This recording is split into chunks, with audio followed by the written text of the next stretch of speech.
Eu estava separando as roupas para lavar quando o telefone tocou. Era uma terça-feira comum de agosto, daquelas em que o calor de Ribeirão Preto gruda na pele desde as 8 da manhã e o ar dentro de casa fica pesado, como se fosse algodão molhado. Rogério tinha saído cedo, antes mesmo de eu terminar o café. Disse que tinha reunião. Disse com aquela voz que eu já conhecia de cor, aquela voz levemente apressada, levemente distante, a voz de quem está pensando em outro lugar enquanto fala com você. Eu não disse nada. Já fazia meses que eu não dizia nada para certas coisas. Aprendi que o silêncio, quando usado com cuidado, é a ferramenta mais poderosa que uma mulher pode ter nas mãos. O telefone era do seu Antônio. Antônio Rezende trabalha no Banco do Brasil, da Avenida Independência, há 18 anos. Eu o conheço desde que abri minha primeira conta pessoa jurídica, em 2004, quando montei meu escritório de contabilidade numa salinha de 7 metros quadrados, com um computador usado e uma impressora que travava toda vez que chovia. Ele me ajudou a entender tarifas, a organizar minha conta, a crescer. Com o tempo, virou um conhecido de confiança, daqueles que te cumprimentam pelo nome quando você entra, que perguntam da família de verdade, não por protocolo. Dona Marlene, ele disse, e eu senti na voz dele uma hesitação que não era normal. A senhora tem um momento? Eu larguei a blusa que estava dobrando. Tenho, seu Antônio. O que foi? Ele fez uma pausa. Ouvi o barulho de fundo da agência, o som abafado de outras conversas, o clique de teclados. Então ele falou baixinho, como quem não quer que ninguém ao redor escute. O senhor Rogério esteve aqui agora há pouco. Ele veio pessoalmente, com documento, pedindo para encerrar a conta conjunta de vocês e fazer uma transferência do saldo para uma conta que não é da senhora. Eu não respirei por uns 3 segundos. E aí? Eu perguntei, com uma calma que até me surpreendeu. Aí eu consultei o sistema, dona Marlene, e tive que explicar ao senhor Rogério que ele não tem essa autoridade. A conta foi aberta pela senhora como titular principal. Ele é cotitular, mas as regras dessa modalidade exigem a assinatura dos dois para encerramento, e qualquer transferência acima do limite pré-aprovado também precisa de autorização conjunta. Ele parou de novo. Ele não ficou muito contente. Imagino que não. Obrigada, seu Antônio, eu disse. O senhor fez tudo certo. A senhora está bem? Eu olhei pela janela da sala. Lá fora, a rua estava quieta. Uma criança andava de bicicleta na calçada. Um cachorro dormia embaixo de uma árvore. O mundo seguia completamente normal, indiferente ao fato de que o homem com quem eu havia dormido por 24 anos tinha acabado de tentar me deixar sem dinheiro numa terça-feira de agosto, antes do almoço, enquanto eu separava roupas para lavar. Estou ótima, eu respondi. Melhor do que nunca. E era verdade. Meu nome é Marlene Custódio, tenho 52 anos. Sou contadora há quase 3 décadas, e naquele momento eu soube que o jogo que Rogério pensava estar vencendo tinha acabado de virar completamente contra ele. Porque existem coisas que um homem que subestima a própria esposa nunca consegue enxergar, que ela esteve observando, que ela esteve planejando e que ela foi muito mais cuidadosa do que ele jamais imaginou ser necessário. Mas deixa eu contar do começo, porque essa história não começou naquela terça-feira. Ela começou muito antes, numa noite em que encontrei no bolso da calça dele um recibo de jantar para 2 num restaurante que eu nunca tinha ido com ele, e decidi que, em vez de chorar, eu ia pensar. Rogério sempre me viu de um jeito muito específico. Ele me via como a esposa que cuida, que organiza, que está em casa quando ele chega, que lembra do aniversário da mãe dele, que faz a declaração do imposto de renda dos dois todo mês de março sem reclamar. Me via como alguém competente nas coisas do lar, mas ingênua nas coisas do mundo. Esse foi o maior erro que ele cometeu em 24 anos. Eu sou contadora, não de hobby, não de formação esquecida. Eu exerci minha profissão por 28 anos. Tive escritório próprio por 15 deles. Fechei o escritório por escolha nossa, quando as meninas eram pequenas, E Rogério ganhou uma promoção que exigia que ele viajasse mais, e alguém precisava estar em casa. Foi uma decisão que tomamos juntos, ou pelo menos foi o que eu pensei na época. Mas eu nunca parei de entender de números. Nunca parei de entender de documentos, de registros, de como o dinheiro funciona e onde ele se esconde quando alguém não quer que você o encontre. Rogério esqueceu disso. Ou talvez nunca tenha levado a sério. Para ele, minha formação era uma coisa do passado, um título empoeirado, algo que eu tinha feito antes de me tornar sua esposa. Ele não sabia, não podia imaginar, que nos últimos 8 meses eu tinha usado cada fragmento desse conhecimento para construir uma proteção em volta de mim que ele não conseguiria derrubar nem que tentasse por anos. E ele tentou. Naquela terça-feira, ele tentou. Deixa eu te contar o que aconteceu quando ele voltou para casa naquele dia. Era quase 12:30 quando ouvi o carro dele na garagem. Eu estava sentada à mesa da cozinha com uma xícara de café, o celular virado para baixo e um caderno aberto na minha frente com anotações que ele jamais entenderia o significado. Ouvi a porta da garagem, os passos dele no corredor, a chave de casa sendo colocada no gancho. Tudo muito normal. Tudo como sempre foi. Rogério entrou na cozinha e me olhou com uma expressão que ele devia achar neutra, mas que eu li como um livro aberto. Ele estava calculando. Estava medindo quanto eu sabia, quanto eu tinha percebido, se o seu Antônio tinha me ligado ou não. Você almoçou? Ele perguntou. Ainda não, eu disse. Você quer alguma coisa? Não, tô bem. Ele abriu a geladeira, ficou olhando para dentro sem pegar nada, fechou. Um tique dele quando está nervoso. Vou lá no quarto trocar de roupa. Tudo bem, eu disse. Ele saiu da cozinha. Eu fiquei sentada, tomando meu café, olhando pela janela para o mesmo quintal onde minhas filhas brincaram quando eram pequenas, onde eu plantei um pé de limão que ainda dá fruto todo ano, onde nós fizemos churrasco em família por mais de 2 décadas. Fiquei pensando que é interessante como um lugar pode guardar tanto amor e tanta traição ao mesmo tempo, como se os dois soubessem coexistir sem se destruir, pelo menos por um tempo. Rogério não falou nada sobre o banco naquele dia, nem naquele, nem no seguinte. E eu também não falei, porque eu aprendi nos últimos 8 meses que o momento certo vale mais do que a reação imediata. Aprendi isso da maneira mais dolorosa possível, numa noite fria de dezembro, quando encontrei a primeira prova do que ele estava fazendo e precisei engolir um choro que durou horas dentro do banheiro trancado para não deixar que ele soubesse que eu sabia. O nome dela é Patrícia. Ela tem 38 anos, trabalha na empresa de um dos clientes de Rogério e a relação entre os dois durava, pelo que eu consegui apurar, pelo menos 1 ano e meio, talvez mais. Rogério não é um homem de grandes gestos, mas é um homem de hábitos, e seus hábitos mudaram de uma forma que qualquer pessoa prestando atenção teria notado. O celular sempre virado para baixo. As viagens de trabalho que antes duravam 2 dias passaram a durar 3, 4. O cheiro diferente quando ele voltava para casa, não de perfume, mas daquele jeito sutil que o corpo de uma pessoa muda quando esteve perto de outro corpo por horas. Eu notei tudo e decidi que não ia agir no calor da emoção. Decidi que ia agir no frio da estratégia. Liguei para a Fernanda Queiroz numa quinta-feira de janeiro. A Fernanda é minha amiga desde os 12 anos, quando sentamos uma do lado da outra na 5ª série do Colégio Estadual Dom Bosco, e descobrimos que as duas odiavam aula de educação física e amavam novela das 8. Ela seguiu o direito, especializou em família e sucessões, e hoje tem um escritório respeitado aqui em Ribeirão. Quando liguei para ela, não precisei explicar muita coisa. Fernanda me conhece como ninguém. Marlene, ela disse, quando terminei de falar. Você tem certeza? Tenho, eu disse. E você quer fazer isso direito? Quero fazer isso perfeito.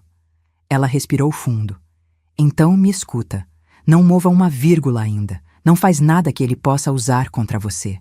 E começa a reunir documentação. Foi o que eu fiz. Por 8 meses, enquanto Rogério dormia do meu lado achando que eu não sabia de nada, eu fui construindo. Com a paciência e a precisão que aprendi em quase 30 anos de contabilidade, cada peça do que viria a ser minha proteção minha prova e minha libertação. Eu tinha cópias dos extratos da conta conjunta dos últimos 5 anos. Tinha o registro imobiliário do apartamento onde moramos e do terreno em Bonfim Paulista que ele comprou em 2018 e registrou só no nome dele, achando que eu não tinha prestado atenção. Tinha a documentação completa da herança que recebi quando minha mãe faleceu, em 2021. Os R$ 127 mil que ela me deixou e que eu jamais misturei com o dinheiro do casal, guardados numa conta separada no meu nome individual. Tinha tudo isso organizado, digitalizado, com cópia na nuvem e cópia física numa pasta que estava na gaveta do escritório da Fernanda. E eu tinha a conta conjunta registrada em meu nome como titular principal, um detalhe que Rogério nunca leu quando assinou os documentos lá atrás, porque na época ele estava apressado, como sempre esteve, e deixou para mim, como sempre deixou, os papéis para resolver. Essa foi a conta que ele tentou encerrar naquela terça-feira de agosto. Essa foi a conta que seu Antônio, com 18 anos de banco e um conhecimento impecável de regulamentação financeira, explicou a ele que não era possível encerrar sem a minha assinatura. Eu imagino a cena. Rogério entrando com aquele andar confiante que tem, aquela postura de homem que está acostumado a que as coisas funcionem do jeito que ele quer. Sentando na frente do gerente, apresentando o documento, pedindo o encerramento como se estivesse pedindo um extrato. E então, o momento em que o seu Antônio olhou para a tela, cruzou as sobrancelhas levemente e disse aquelas palavras que devem ter soado para Rogério como um balde de água fria em pleno agosto de Ribeirão Preto. Senhor, o senhor não tem esse poder. A titular principal desta conta é a senhora Marlene. Eu daria tudo para ter visto a expressão do rosto dele naquele instante. Mas não precisei ver, porque, a partir daquele momento, eu sabia que o plano que ele tinha, seja lá qual fosse, tinha tropeçado na primeira pedra, e as pedras que ainda viriam eram muito maiores. Se você quer descobrir o que aconteceu quando Rogério entendeu que não conseguia me deixar sem nada, o que ele tentou fazer nas semanas seguintes, e como tudo aquilo que ele foi construindo às minhas costas virou contra ele de um jeito que nem no pior pesadelo dele ele poderia imaginar, se inscreva agora no canal e ativa o sininho, porque o que aconteceu a seguir ninguém poderia imaginar. Deixa seu like se você já passou por algo parecido. E comenta de onde você está assistindo, porque essa história está só começando e a vingança foi servida gelada. Eu conheci Rogério Custódio numa festa de aniversário de uma colega de faculdade, em março de 1999. Eu tinha 25 anos, estava no último semestre da graduação em Ciências Contábeis, e ele tinha 28 e trabalhava há 3 anos como representante comercial numa distribuidora de produtos alimentícios do interior. Era bonito, não do jeito chamativo que chama a atenção de todo mundo, mas do jeito quieto que vai crescendo enquanto você conversa. Aquele tipo de aparência que melhora quanto mais você olha. Tinha cabelo escuro, ombros largos e uma forma de falar pausada que eu confundi, por muito tempo, com segurança. Só fui entender muito depois que aquela pausa não era de quem pensa antes de falar. Era de quem está calculando o que vai dizer. Naquela noite ele me pediu o telefone antes de eu ir embora. Eu dei. E fiquei 2 dias esperando ele ligar, inventando razões para que não tivesse ligado ainda, convencendo a mim mesma de que tinha me enganado, de que ele não era tão interessado quanto parecia. No terceiro dia, o telefone tocou às 8 da noite e era ele, com aquela voz pausada, perguntando se eu queria ir jantar no sábado. Eu quis. Namoramos por 2 anos. Casamos em maio de 2001, numa cerimônia pequena na Igreja São Benedito, com 200 convidados e um vestido que minha mãe ajudou a escolher numa tarde de sábado, em que as duas ficamos horas numa loja no centro de Ribeirão, rindo de opções exageradas e chorando quando eu coloquei o que era certo. Minha mãe sempre soube antes de mim quando uma coisa era certa. Era um dom que ela tinha, uma espécie de clareza sobre o mundo que eu admirava sem conseguir imitar. Ela não gostava muito do Rogério. Nunca disse isso diretamente. Minha mãe não era do tipo de falar as coisas de frente quando envolvia sentimento, mas eu aprendi a ler o que ela não dizia. Aprendi no jeito que ela mudava de assunto quando eu falava dele com muito entusiasmo, no jeito que ela sempre perguntava: "E você, minha filha, como você está?" Com uma ênfase no você que me fazia sentir que ela estava verificando se eu ainda existia por baixo de tudo que eu estava construindo em volta do relacionamento. Eu existia. Mas fui diminuindo aos poucos, de um jeito tão gradual que durante anos nem percebi. Os primeiros anos de casamento foram bons, ou pelo menos eu acreditava nisso. Tínhamos brigas, como todo casal tem, mas eram brigas que eu classificava como normais, aquelas que passam e deixam a sensação de que você se conhece melhor depois. O que eu não percebia era o padrão. Que as brigas quase sempre terminavam com eu pedindo desculpa por alguma coisa que não tinha feito, ou minimizando o que eu sentia para que a paz voltasse mais rápido. Que quando eu discordava dele em público, mesmo de um jeito suave, havia um silêncio depois, naquela noite, que durava dias e que eu aprendia a evitar. A Camila nasceu em 2003. Eu tinha 29 anos e aquele amor que eu senti quando a coloquei no colo pela primeira vez foi tão grande que reorganizou tudo dentro de mim. Aquela criança de 3,2 kg, com o cheiro de coisa nova que os recém-nascidos têm e que nenhuma descrição do mundo consegue capturar direito, ela me fez entender que havia coisas das quais eu não abriria mão.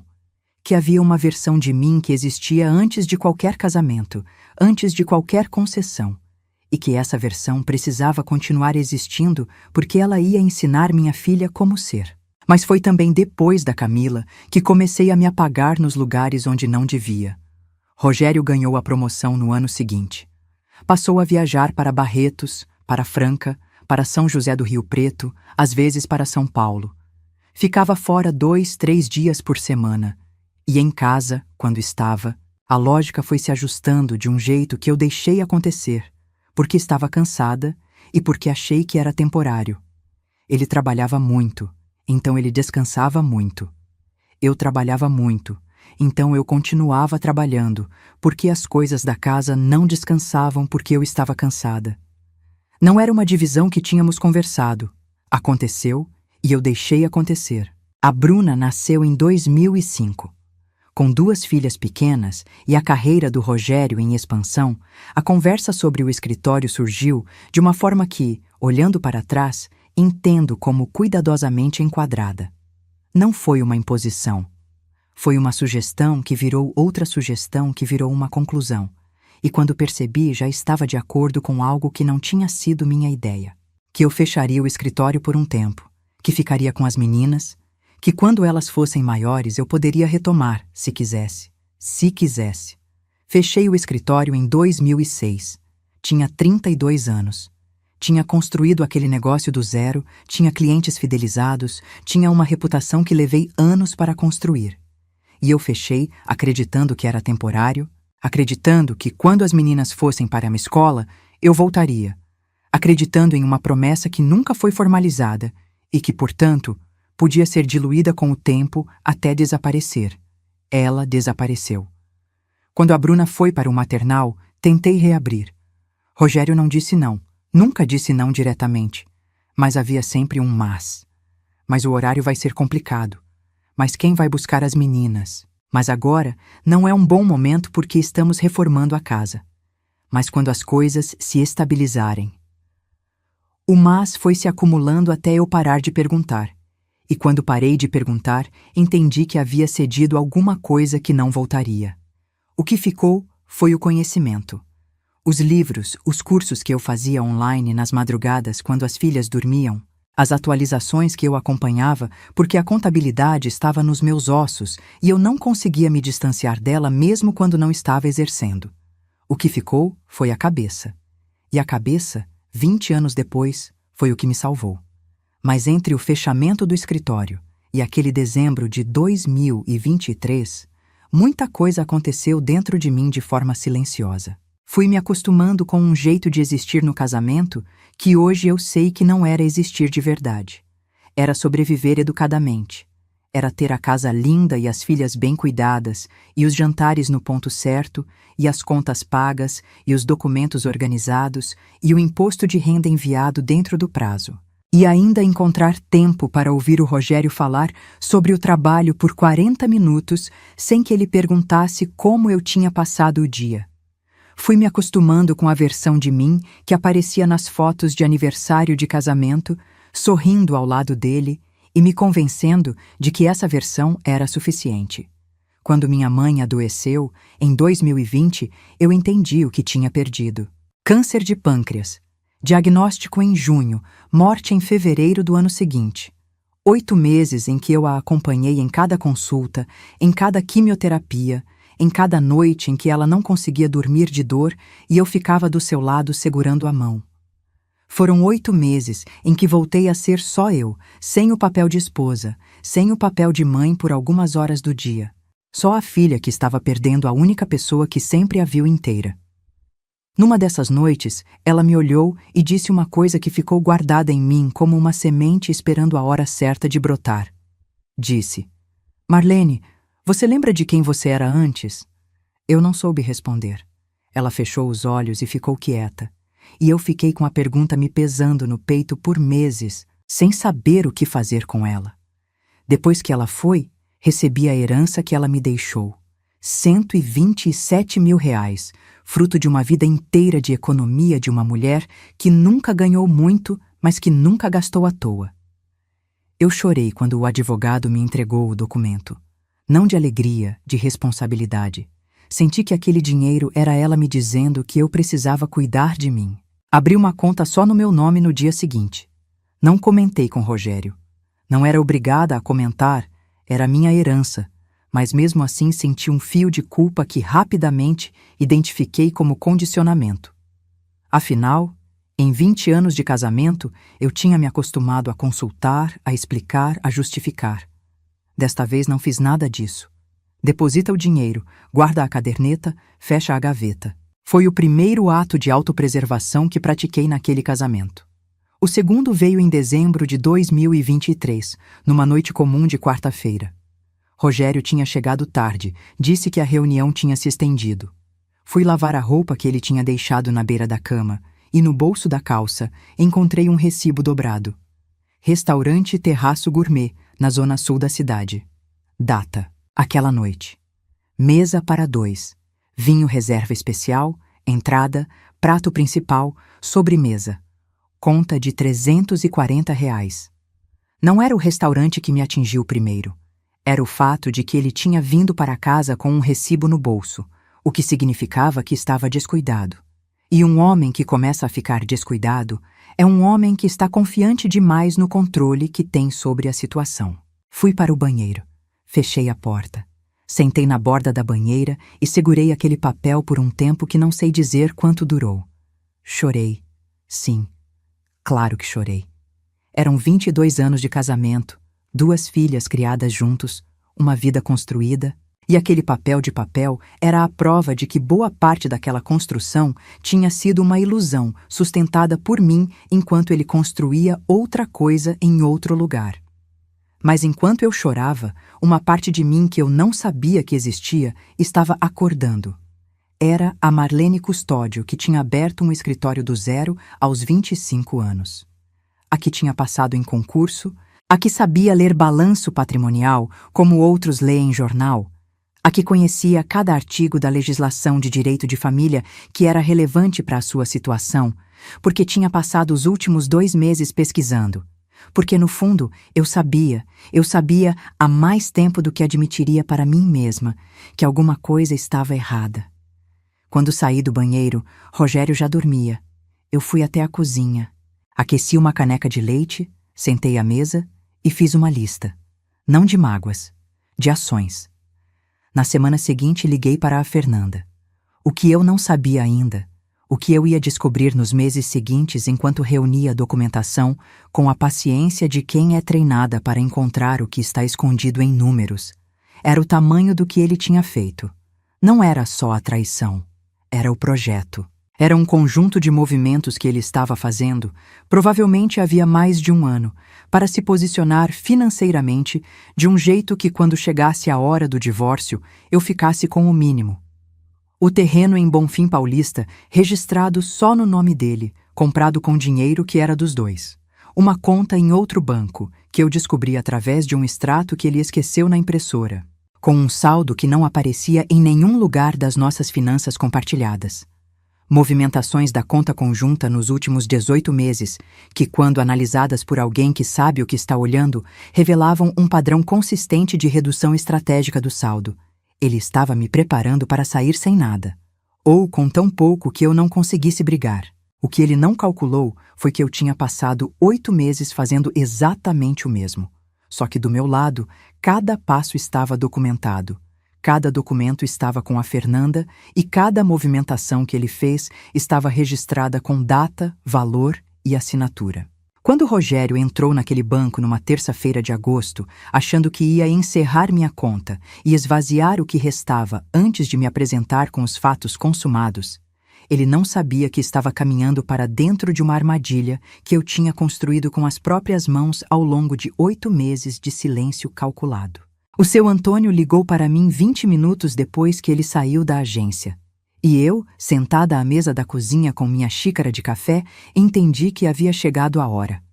Naquela mesma tarde, depois que Rogério foi para o quarto trocar de roupa e eu fiquei sentada à mesa fingindo normalidade, mandei uma mensagem para a Fernanda. Só 3 palavras.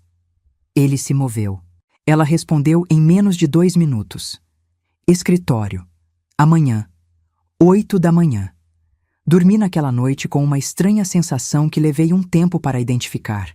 Não era alívio, não era medo, não era raiva, embora todas essas coisas estivessem presentes em alguma medida.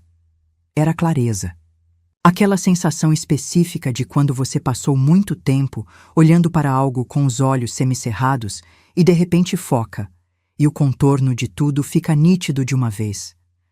Eu sabia o que precisava fazer. Sabia a ordem, sabia o tempo.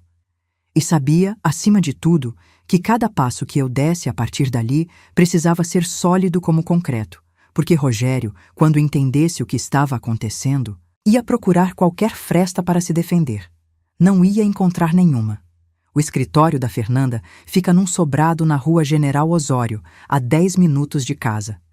Cheguei às 7h55, antes dela, e fiquei esperando na calçada com um café que tinha comprado na padaria da esquina, observando o movimento da rua que acordava. Padeiro carregando bandeja, motoboy ajustando o capacete, 2 cachorros farejando a calçada.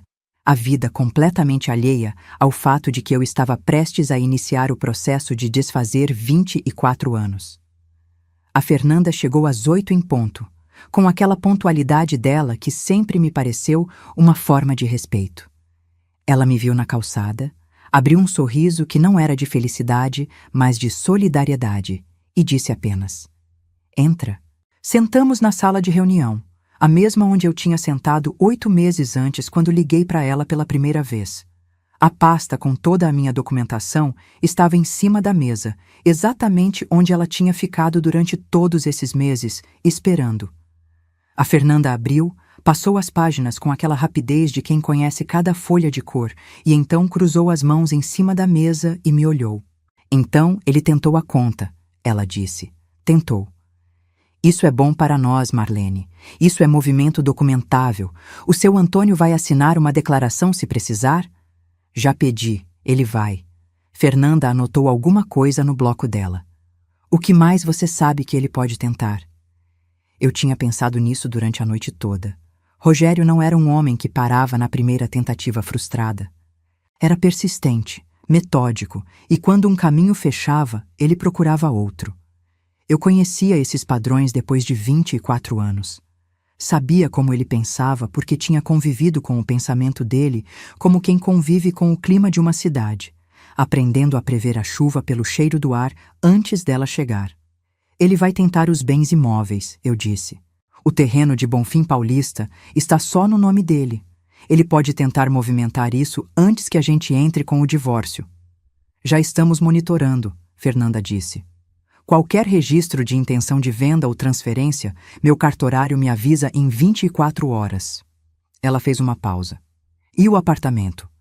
"Está nos 2 nomes. Ele não consegue fazer nada sem minha assinatura."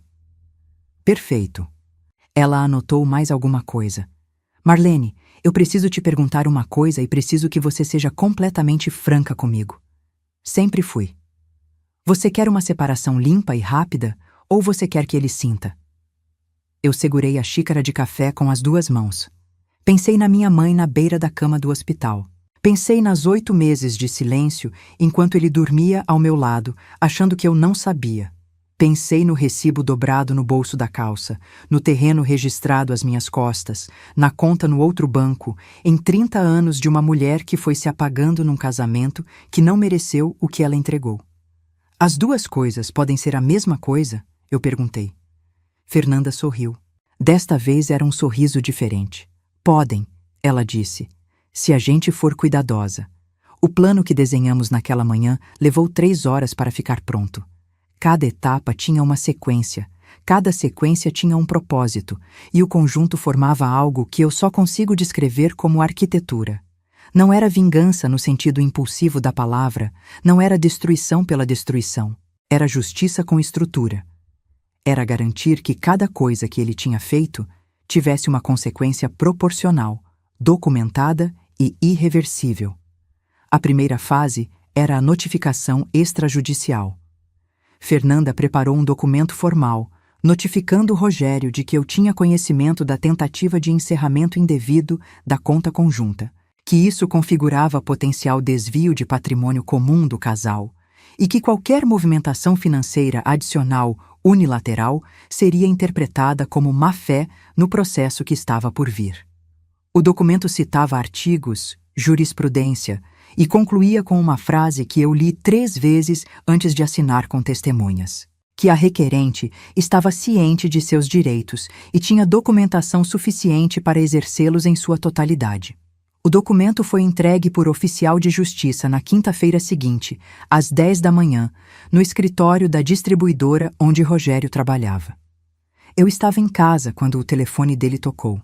Ele estava no quarto, eu estava na sala, e eu ouvi, do outro lado da parede, o silêncio de alguém que acaba de receber uma notícia que muda o tamanho do mundo ao redor. Aquele silêncio tem textura própria. É diferente do silêncio normal. Tem peso. Ele saiu do quarto com o celular na mão e me olhou de um jeito que eu nunca tinha visto antes no rosto dele. Não era raiva ainda, era reconhecimento. Era o momento em que ele entendeu que eu sabia, e que o que eu sabia era muito mais do que ele tinha calculado. Marlene, ele disse. Rogério, eu respondi com a mesma calma de sempre. Você contratou advogada. Não era pergunta. Eu não tratei como pergunta. Contratei. Ele ficou parado no meio da sala por uns segundos que pareceram muito mais longos do que foram. Então disse, a gente pode conversar sobre isso. Claro que pode, eu disse. Minha advogada está disponível para reunião com a sua a partir de segunda-feira. Ele não tinha advogado ainda. Eu sabia disso. E ele sabia que eu sabia. Aquela frase foi, calculadamente, a primeira vez em 8 meses que eu mostrei uma carta. Só uma. O suficiente para ele entender que o jogo tinha mudado e que ele estava atrasado. Rogério contratou um advogado na sexta-feira. O que ele não sabia era que o advogado que ele contratou, um homem chamado Dr. Cláudio Barros, com escritório na Avenida Presidente Vargas, tinha um histórico de casos que a Fernanda conhecia bem. Não era um advogado ruim, mas era um advogado que trabalhava com acordos rápidos, que preferia negociação à disputa e que provavelmente ia orientar Rogério a ceder em alguns pontos para fechar logo, o que seria uma estratégia razoável se a situação dele fosse razoável. Mas não era, porque o que o Dr. Cláudio ainda não sabia, o que Rogério certamente não tinha contado para ele na íntegra, era o tamanho da documentação que eu tinha. A segunda fase do plano envolveu o que eu chamo de o inventário completo. Com a ajuda da Fernanda e de um perito contábil que ela indicou, um senhor chamado Dr. Paulo Ribeiro, que tinha 40 anos de experiência em perícia judicial e um olhar para números que me lembrava o meu próprio, passamos 2 semanas fazendo um levantamento exaustivo de tudo que compunha o patrimônio do casal. E foi nesse levantamento que as peças que eu tinha reunido ao longo de 8 meses ganharam um peso que até eu não tinha dimensionado completamente. O terreno de Bonfim Paulista, comprado em 2018 por R$180 mil, estava registrado só no nome de Rogério. Mas tínhamos os extratos que mostravam que o dinheiro da entrada, R$60 mil, tinha saído da conta conjunta. E tínhamos as parcelas do financiamento, pagas mensalmente durante 5 anos também, da conta conjunta. O que significava que aquele terreno, independentemente de como estava registrado em cartório, era bem comum do casal perante a lei. E Rogério ia ter que explicar para um juiz por que tinha registrado em nome individual um bem comprado com dinheiro dos dois. A conta no outro banco tinha um saldo de R$42 mil. Conseguimos rastrear a origem de parte significativa desse valor através dos extratos que eu tinha copiado ao longo dos meses, e a conclusão era inequívoca. Era dinheiro que tinha saído das finanças do casal ao longo de pelo menos 2 anos, em transferências pequenas o suficiente para não chamar atenção, mas frequentes o suficiente para acumular. Dr. Paulo Ribeiro olhou para os números. Ajustou os óculos e disse com a secura de quem está lendo um relatório técnico: Dona Marlene, isso aqui é dissipação de patrimônio conjugal. É configurável como fraude contra ameação. Eu ouvi aquelas palavras e pensei em cada noite que eu tinha passado fazendo janta enquanto ele jantava em restaurante com outra pessoa. Em cada viagem que ele disse que era de trabalho. Em cada vez que eu tinha perguntado sobre as finanças e recebido uma resposta vaga que eu aceitei porque confiava. Pensei em como a confiança, quando depositada no lugar errado, não é virtude, é vulnerabilidade. Mas não era mais. A terceira fase foi a que envolveu a Camila. Minha filha mais velha tem 23 anos e a cabeça mais assentada que eu já vi numa pessoa dessa idade. Ela soube do que estava acontecendo porque eu decidi contar, não com detalhes que a machucariam desnecessariamente, mas com honestidade suficiente para que ela entendesse que a mãe estava bem e estava no controle. A Camila ouviu tudo, ficou em silêncio por um tempo e então disse: Mãe, você precisa de alguma coisa de mim? Preciso que você fique bem, eu disse. E preciso te contar uma coisa sobre o apartamento. O apartamento onde morávamos, na Rua Visconde de Inhaúma, tinha sido comprado em 2009, financiado pelo banco em 30 anos, com entrada de R$80 mil que vinham de uma economia que os dois tínhamos feito juntos e de uma parte do fundo de garantia do Rogério. O financiamento estava quase no fim, faltavam 4 anos. E o imóvel estava registrado nos 2 nomes, sem cláusula de exclusividade. O que Rogério não sabia era que eu tinha consultado um avaliador imobiliário 3 meses antes, de forma discreta, e sabia exatamente quanto aquele apartamento valia no mercado atual. R$720 mil. Mais do que o dobro do que tínhamos pagado. E como bem comum, metade era minha por direito. R$360 mil que eu podia exigir em dinheiro ou em compensação de outros bens no processo de partilha. Some isso a ameação do terreno de Bonfim Paulista, aos R$42 mil da conta paralela que ele tentou esconder, aos R$34 mil da conta conjunta e ao resultado que a Fernanda tinha calculado com base em tudo que levantamos, e o número que aparecia para mim era muito diferente do nada que Rogério tinha planejado me deixar. Era uma vida nova. Inteira. Foi nessa semana que Rogério tentou o segundo movimento. Eu estava na casa da Camila numa tarde de quarta-feira, conversando sobre as próximas etapas com a Fernanda por videochamada, quando meu celular tocou com o número de uma pessoa que eu não via há anos. Era Sandra, cunhada do Rogério, irmã mais nova dele, com quem eu tinha tido uma relação cordial durante o casamento, mas nunca de intimidade real. Marlene, ela disse, com um tom que eu identifiquei imediatamente como ensaiado. Eu queria conversar com você. Sem advogados, só a gente. Eu acho que dá para resolver isso de um jeito mais tranquilo para todo mundo. Eu reconhecia a estratégia. Era Rogério tentando um canal alternativo, alguém de fora do processo formal para tentar me convencer a negociar em termos que fossem melhores para ele. Era uma jogada que poderia ter funcionado com a versão de mim de 2 anos atrás, a versão que ainda acreditava que problemas se resolvem com boa vontade quando a outra parte não tem boa vontade nenhuma. Sandra, eu disse com gentileza genuína, porque eu não tinha nada contra ela. Eu ouço você. Mas qualquer conversa sobre o processo precisa passar pela minha advogada. Não é pessoal, é para proteger os dois lados. Ela tentou mais um pouco. Eu mantive a linha. Quando desligamos, mandei mensagem para a Fernanda. Ele tentou pelo lado da família. Sandra me ligou. Fernanda respondeu: perfeito. Isso vai para o registro de tentativas de negociação extrajudicial sem representação legal. É mais um ponto para nós. Cada movimento dele estava se tornando uma peça da nossa argumentação. Era quase irônico. Quanto mais ele tentava se mover, mais ele construía o caso contra si mesmo. Era como se depois de anos acreditando que eu não prestava atenção, ele não conseguisse imaginar que eu poderia ter aprendido a usar isso. O contra-ataque de verdade veio 10 dias depois, numa segunda-feira de manhã. O advogado dele, Dr. Cláudio, entrou em contato com a Fernanda propondo um acordo. Os termos que ele apresentou eram, para usar a palavra certa, audaciosos. Rogério ficaria com o apartamento e com o terreno. Me pagaria uma indenização de R$90 mil em parcelas de 2 anos. E eu assinaria um documento de quitação de quaisquer outras reivindicações sobre o patrimônio do casal. R$90 mil.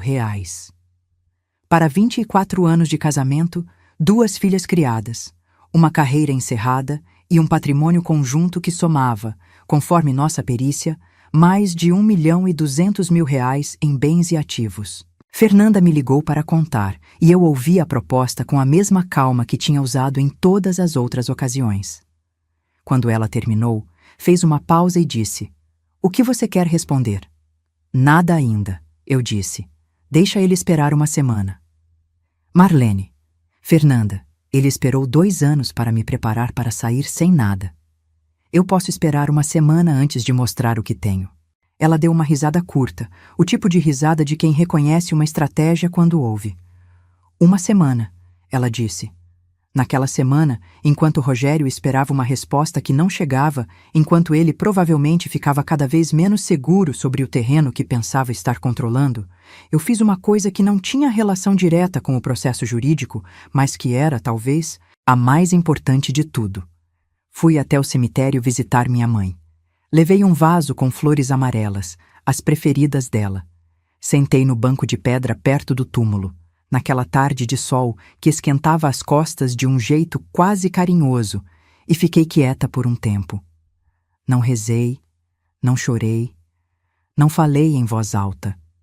Só fiquei ali, com ela, sentindo o peso de tudo que tinha passado e o peso, ainda maior, de tudo que estava por vir.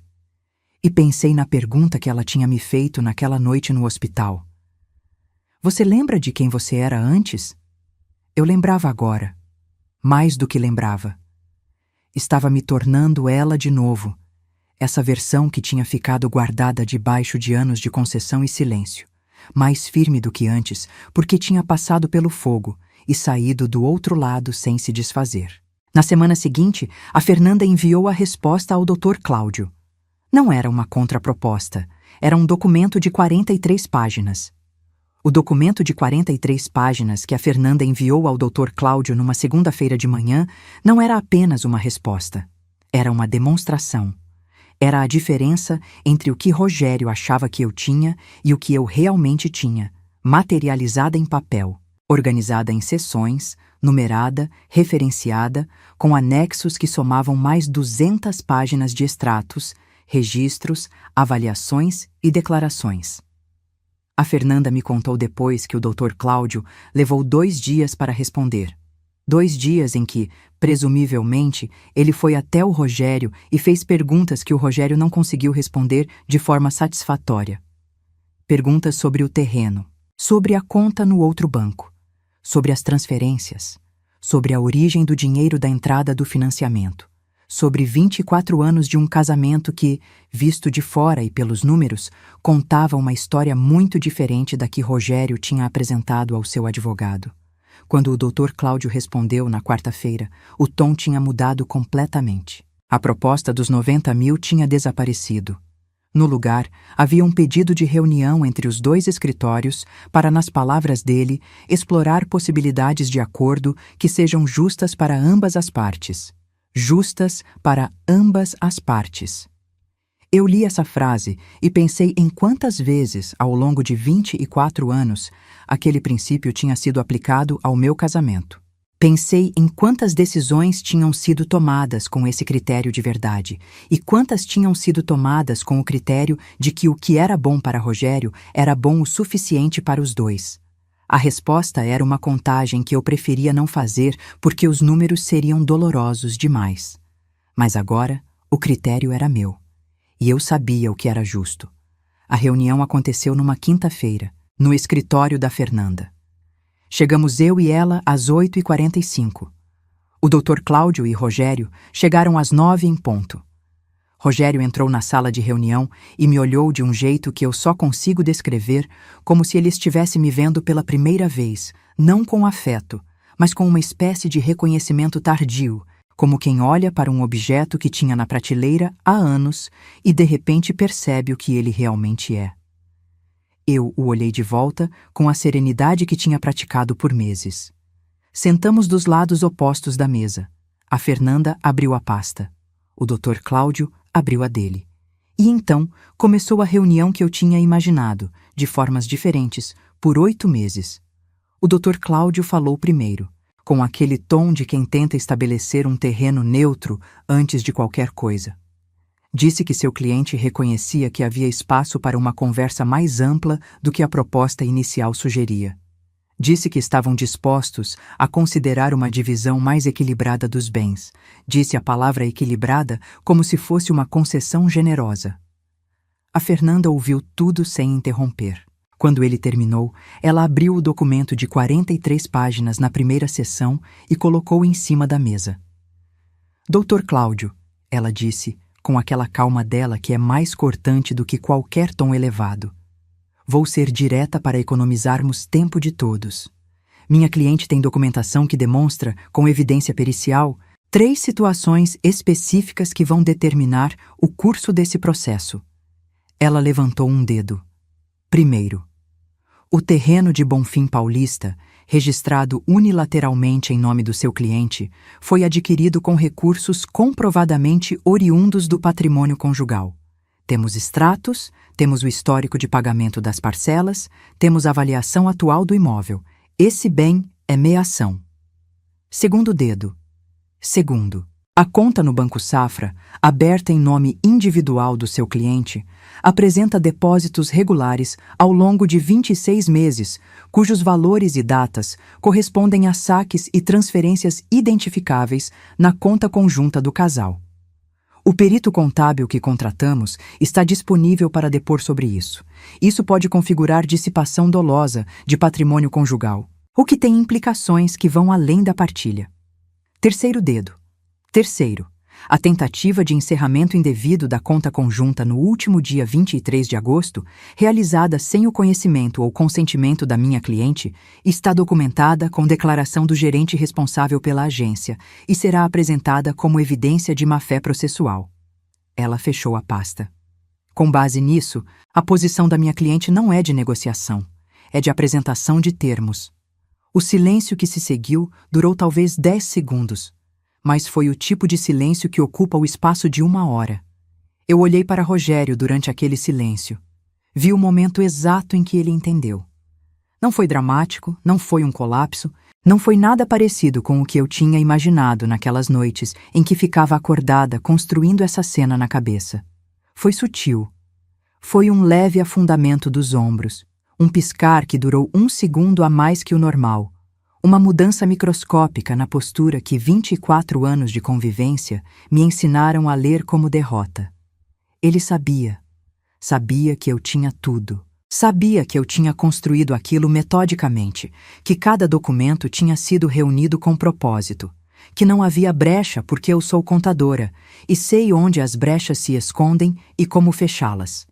Sabia que a mulher que ele tinha subestimado por décadas estava sentada do outro lado da mesa com uma pasta que representava o fim do controle que ele acreditava ter.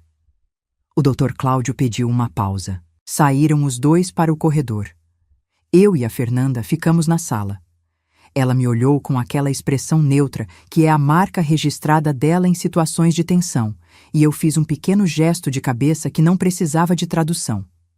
Quando voltaram, 15 minutos depois, o Dr. Cláudio tinha uma expressão de alguém que acabou de ter uma conversa difícil. Rogério tinha a expressão de alguém que acabou de perder uma guerra que acreditava estar vencendo. Meu cliente está disposto a considerar uma divisão diferente, o Dr. Cláudio disse. O que se seguiu foram 3 horas de negociação que a Fernanda conduziu com uma precisão que eu observei com a admiração de quem vê uma profissional no auge do que sabe fazer. Cada ponto que o Dr. Cláudio tentava ceder minimamente, ela afirmava. Cada vez que ele tentava criar ambiguidade em torno de um valor ou de uma data, ela abria o documento na página correspondente e mostrava os números. No final daquelas 3 horas, o que estava sobre a mesa era muito diferente dos R$90 mil da proposta original. Rogério ficaria com o apartamento, mas me pagaria R$350 mil em compensação pela minha meação, em parcelas corrigidas com garantia real. O terreno de Bonfim Paulista seria vendido e o valor dividido ao meio, o que pela avaliação atual representava aproximadamente R$140 mil para cada lado. Os 42 mil da conta paralela seriam restituídos integralmente para a conta conjunta antes da liquidação. E a conta conjunta seria dividida em partes iguais. O total que me cabia, somando tudo, ficava em torno de R$540 mil. Mais de 6 vezes o que ele tinha me oferecido na primeira proposta. Não assinamos nada naquele dia. Acordamos que cada parte levaria os termos para revisar e que nos reuniríamos novamente em 5 dias. Quando saímos do escritório, eu e a Fernanda descemos as escadas em silêncio até chegar na calçada. Lá fora, o sol de Ribeirão Preto estava no meio do céu, daquele jeito que faz a calçada brilhar e o ar tremer levemente no horizonte. A Fernanda me olhou. "Como você está?" "Estou", eu disse. E era o suficiente. Mas a história não terminou ali, porque Rogério, no intervalo entre aquela reunião e a próxima, fez uma coisa que não estava no roteiro que eu tinha construído para ele. Uma coisa que, quando soube, precisei sentar para processar. Ele foi até a Bruna. Minha filha mais nova tinha 19 anos e estava no primeiro ano da faculdade de pedagogia em Franca. Rogério foi até lá de surpresa, na terça-feira, sem avisar nem a mim nem a ela. Chegou na república onde ela morava, tocou a campainha, e quando a Bruna abriu a porta, ele estava com os olhos vermelhos, aquele Rogério que eu quase não reconhecia porque, em 24 anos de casamento, eu o tinha visto chorar talvez 3 vezes. A Bruna me ligou naquela noite.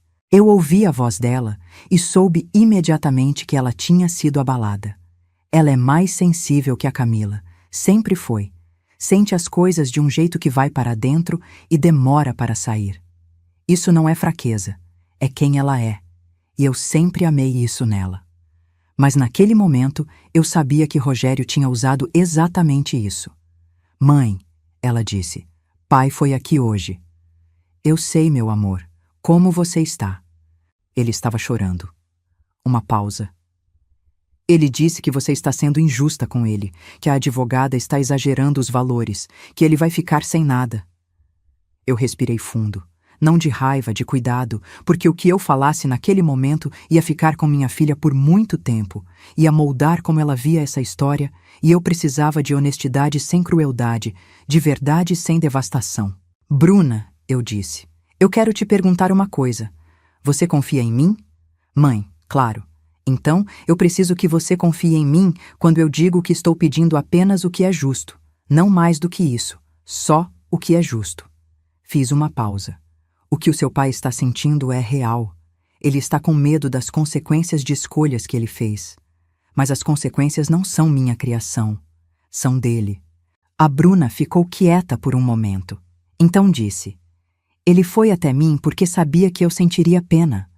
Não era pergunta. Era ela mesma chegando à conclusão. Minha filha de 19 anos no primeiro ano da faculdade, entendendo em 5 minutos o que levaria muito mais tempo para outra pessoa processar. Sim, eu disse suavemente. Foi. Tá bom, mãe. Sua voz ficou mais firme. Eu te amo. Eu te amo mais. Na quinta-feira, quando nos reunimos novamente no escritório da Fernanda para a sessão final de negociação, o Dr. Cláudio trouxe uma revisão dos termos que tentava reduzir levemente alguns valores. A Fernanda olhou para a revisão, olhou para mim, e eu fiz um gesto pequeno com a cabeça. Ela fechou a pasta. Dr. Cláudio, ela disse, minha cliente não está mais disponível para ajustes nos termos acordados na última reunião. Se o seu cliente prefere que vamos a juízo, estamos preparadas. O material pericial está completo, a declaração do gerente bancário está assinada e temos disposição para um processo que pode levar 2 anos, mas que pela documentação que temos, tem desfecho previsível. Ela cruzou as mãos. A escolha é de vocês. O Dr. Cláudio cochichou alguma coisa com Rogério. Rogério olhou para mim e naquele olhar eu vi as camadas de um homem que está chegando ao fim de um caminho que ele mesmo escolheu. Vi o orgulho que não quer ceder e o medo que sabe que precisa. Vi um homem que passou a vida acreditando que controlava tudo ao seu redor e que estava descobrindo, tarde demais, que a pessoa que ele mais subestimou era a que tinha estado do seu lado o tempo todo. Aceito os termos, ele disse. Não para a Fernanda, para mim. Diretamente para mim, pela primeira vez em toda aquela negociação, como se precisasse que eu ouvisse dele, como se aquelas palavras fossem a única coisa que ainda era capaz de oferecer que tivesse algum peso real. Eu o ouvi. Fiz um aceno de cabeça. E então olhei para a Fernanda, porque havia documentos para assinar e eu queria terminar aquilo naquele dia. Assinamos na tarde de uma quinta-feira de outubro. Do lado de fora do escritório, a rua estava movimentada com o horário de almoço de Ribeirão Preto. Aquele burburinho de cidade do interior que tem ritmo próprio, que não é lento nem acelerado, mas algo no meio que eu sempre achei confortante. Eu saí com a pasta embaixo do braço, o sol na cara e a sensação estranha e boa de quem acabou de cruzar uma linha que não sabia se conseguiria cruzar. A Fernanda caminhou um trecho comigo. Na esquina onde nossos caminhos se separavam, ela parou e me olhou. Você foi incrível, Marlene. Aprendi com boa professora, eu disse. Ela me abraçou daquele jeito que só quem te conhece há 40 anos abraça, sem cerimônia, com peso, com história. E então foi embora. E eu fui embora, cada uma para o seu lado da mesma rua que tínhamos percorrido juntas por décadas. Andei até o carro devagar. Não tinha pressa. Abri a porta, coloquei a pasta no banco do passageiro e antes de ligar o motor, fiquei um momento com as mãos no volante olhando para a rua à frente. Havia uma coisa que Rogério não sabia ainda. Uma coisa que eu tinha guardado não por estratégia, mas por escolha pessoal. Uma coisa que ia acontecer naquele fim de semana e que completaria, de um jeito que nenhum documento jurídico poderia substituir, o que eu precisava para realmente seguir em frente. Ia encontrar a Patrícia. Não para brigar. Não para confrontar. Para uma conversa que eu tinha decidido ter porque merecia tê-la, porque havia perguntas que só ela poderia responder, e porque eu me recusava a carregar o resto da minha vida a silhueta de uma desconhecida que tinha ocupado espaço dentro do meu casamento sem nunca ter tido um rosto para mim. Ela concordou em me encontrar quando mandei mensagem. Isso me surpreendeu. Mas depois de pensar um pouco, não surpreendeu tanto. Às vezes as pessoas concordam com as coisas difíceis porque também estão carregando o peso delas. Nos encontramos num café na Vila Seixas no sábado de manhã. O Café Vila Seixas fica numa rua arborizada, que no sábado de manhã tem aquele silêncio gostoso de cidade que ainda está acordando devagar. Cheguei 10 minutos antes, pedi um café com leite e escolhi uma mesa perto da janela, daquelas que deixam entrar a luz sem expor demais quem está sentado. Fiquei olhando para a calçada, para as folhas das árvores que balançavam levemente num vento que não era suficiente para refrescar, mas era suficiente para existir. E pensei em quantas versões daquele encontro eu tinha imaginado ao longo dos meses anteriores. Nas primeiras semanas depois que descobri, Quando a dor ainda era aguda e crua e sem forma, eu tinha imaginado um encontro cheio de palavras que nunca diria em voz alta. Depois, quando a raiva foi cedendo espaço para a estratégia, parei de imaginar qualquer encontro, porque não havia espaço para isso no plano.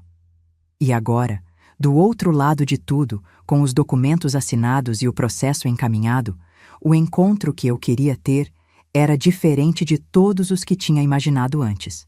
Eu queria apenas ver.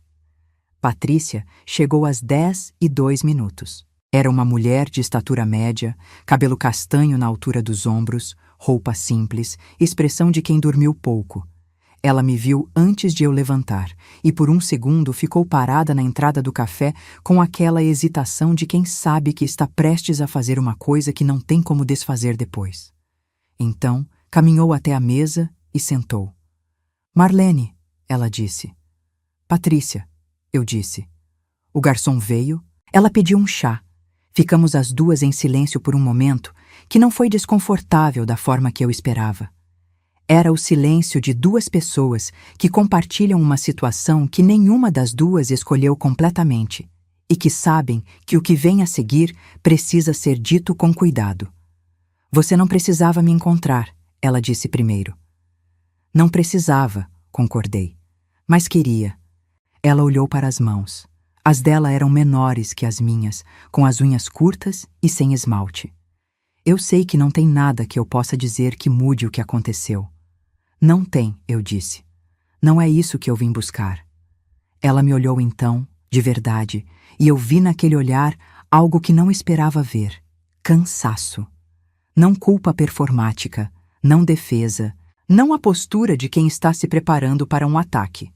Cansaço genuíno, do tipo que se acumula quando você passou tempo demais dentro de uma situação que sabia que estava errada e não soube como sair. Você sabia que ele era casado desde o começo? Eu perguntei. Não com acusação, com curiosidade real. Ela demorou um segundo. Sim, eu apreciei a honestidade. Poderia ter mentido, poderia ter construído uma narrativa mais confortável para si mesma naquele momento. E não fez. Por que ficou? Outra pausa. Ela olhou pela janela, para a rua arborizada lá fora, e quando voltou o olhar para mim, havia algo nele que parecia menos defesa e mais confissão. Porque ele me disse que o casamento de vocês era vazio, que era só formalidade, que vocês viviam vidas separadas dentro da mesma casa. Eu ouvi aquilo e deixei assentar por um momento. Não porque me surpreendeu, porque não me surpreendeu. E essa ausência de surpresa dizia algo importante sobre o quanto eu tinha aprendido sobre Rogério nos últimos meses, sobre o quanto ele era capaz de construir narrativas convenientes para as pessoas ao redor quando precisava de algo delas. O casamento de vocês não era vazio? Ela perguntou, com uma hesitação que sugeria que já sabia a resposta. Não era vazio para mim, eu disse. Era imperfeito, era desgastado em alguns lugares, tinha coisas que precisavam de atenção que nunca receberam. Mas não era vazio. Eu estava lá dentro dele, inteira, por 24 anos. Ela fechou os olhos por um segundo. Quando abriu, havia algo diferente na expressão, uma espécie de assentamento, como se aquela confirmação, dolorosa como era, organizasse alguma coisa que estava fora do lugar dentro dela. Ele terminou comigo, ela disse, na semana passada. Eu não disse nada, esperando. Disse que precisava focar no processo, que era melhor para os dois. Ela deu uma risada curta que não tinha alegria nenhuma. 2 anos e meio, e quando as coisas ficaram difíceis para ele, eu virei uma inconveniência. Eu olhei para essa mulher sentada à minha frente, essa desconhecida que tinha estado dentro do meu casamento por 2 anos e meio, e senti algo que não esperava sentir. Não perdão, não ainda, talvez nunca no sentido completo da palavra, mas uma espécie de reconhecimento. Ela também tinha sido usada. De um jeito diferente, com consequências diferentes, mas usada da mesma forma por um homem que sabia identificar o que cada pessoa precisava ouvir e dizia exatamente isso. O que você vai fazer agora? Eu perguntei. Ela deu de ombros. Seguir em frente. Não tenho muita opção. Nenhuma de nós tem, eu disse. Mas às vezes é a falta de opção que nos obriga a descobrir o que somos capazes de fazer. Ficamos mais uns 20 minutos ali. Não foi uma conversa de reconciliação, não foi uma conversa de acusação. Foi a conversa de duas mulheres que haviam orbitado em torno do mesmo homem sem nunca se escolher e que estavam, cada uma à sua maneira, se reorganizando depois que aquela órbita terminou. Quando me levantei para ir embora, Patrícia disse: Marlene. Eu me virei. Você é muito mais do que ele te fez acreditar que era. Fui embora sem responder, não porque não soubesse o que dizer, mas porque aquela frase não precisava de resposta. Precisava apenas ser carregada, pelo tempo que fosse necessário, até que eu a soubesse de cor e decorada como uma verdade que não precisava de confirmação externa para existir. Nos meses que se seguiram, a vida foi se reorganizando com aquela estranheza específica do novo que ainda não tem a textura do familiar. O acordo foi cumprido dentro do prazo. A primeira parcela da compensação pelo apartamento chegou na data combinada, e eu fiquei olhando para o extrato por um momento mais longo que o necessário. Não de incredulidade, mas de reconhecimento. Aquele número representava décadas de trabalho invisível, de escolhas feitas, de uma vida entregue a algo que merecia retribuição, mesmo que a retribuição chegasse tarde e por caminhos tortuosos. Comprei um apartamento, menor que o anterior, num bairro que eu tinha admirado por anos sem nunca ter vivido, na rua Abdonajar, pertinho de uma praça com árvores frondosas, onde os pássaros fazem barulho de manhã de um jeito que eu descobri gostar imensamente. 2 quartos, varanda, uma cozinha com luz natural que entra pela janela da pia e que toda manhã me parece um presente pequeno e preciso. A Camila me ajudou a montar os móveis num sábado de novembro. A Bruna veio de Franca para o fim de semana e as 3 ficamos até a meia-noite arrumando quadros nas paredes, discutindo se a estante ficava melhor à esquerda ou à direita da janela, pedindo pizza porque ninguém teve energia para cozinhar. Deitei naquela noite num colchão novo, num quarto só meu, e olhei para o teto por um tempo antes de dormir. Era silêncio. Mas era o silêncio que eu escolhi, não o silêncio que aprendi a habitar por dentro de um casamento que havia muito tinha parado de me ver. Reabri o CNPJ em janeiro. Não com pressa, não como prova de nada para ninguém. Reabri porque a contabilidade estava nos meus ossos e porque eu tinha, agora, o tempo e a cabeça e a vontade de voltar a exercer o que sempre fui. Comecei com 3 clientes indicados pela Fernanda, pequenos negócios do bairro que precisavam de organização financeira e que eu atendia 2 vezes por semana no escritório que montei num dos quartos do apartamento novo. Em 6 meses, tinha 12 clientes. Em 1 ano, 23. Não era o escritório que eu tinha fechado em 2006, com aquela salinha de 7 metros quadrados e a impressora que travava na chuva. Era algo diferente, construído com outra camada de experiência, com a sabedoria específica de quem passou por fogo e aprendeu o que resiste e o que não resiste. Era meu de um jeito que nada havia sido completamente meu por muito tempo. Num sábado de tarde, 6 meses depois de me mudar para o apartamento novo, encontrei a caderneta da poupança da minha mãe na caixa de sapatos que tinha trazido do armário do quarto antigo. Sentei no chão da varanda com aquilo no colo, olhando para a capa desbotada, para a letra da minha mãe, no nome do banco, para os anos de depósitos pequenos que ela tinha feito com a disciplina de quem sabe que o futuro existe e merece ser preparado. Pensei nela muito.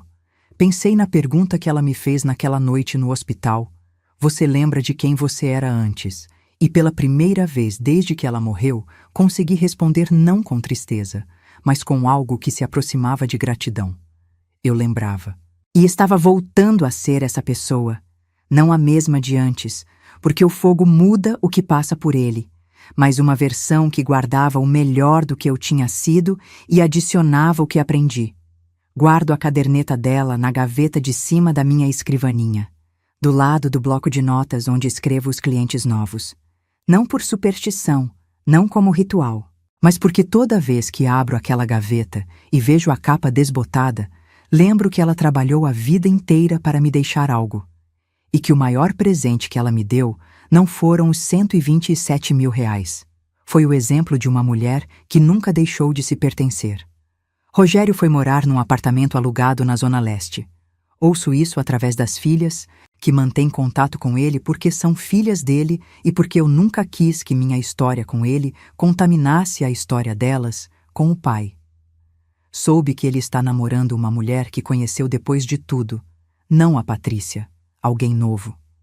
Soube que o terreno de Bonfim Paulista foi vendido e que a partilha foi feita dentro do prazo. Soube que ele fala pouco sobre o que aconteceu e isso me pareceu, de alguma forma, o encerramento mais honesto que aquela história poderia ter. Não guardo raiva. Não porque seja santa, não porque o que aconteceu não tenha me partido em lugares que demoraram para se reconstituir, mas porque a raiva é cara demais para carregar por muito tempo e eu precisava do espaço que ela ocupava para outras coisas.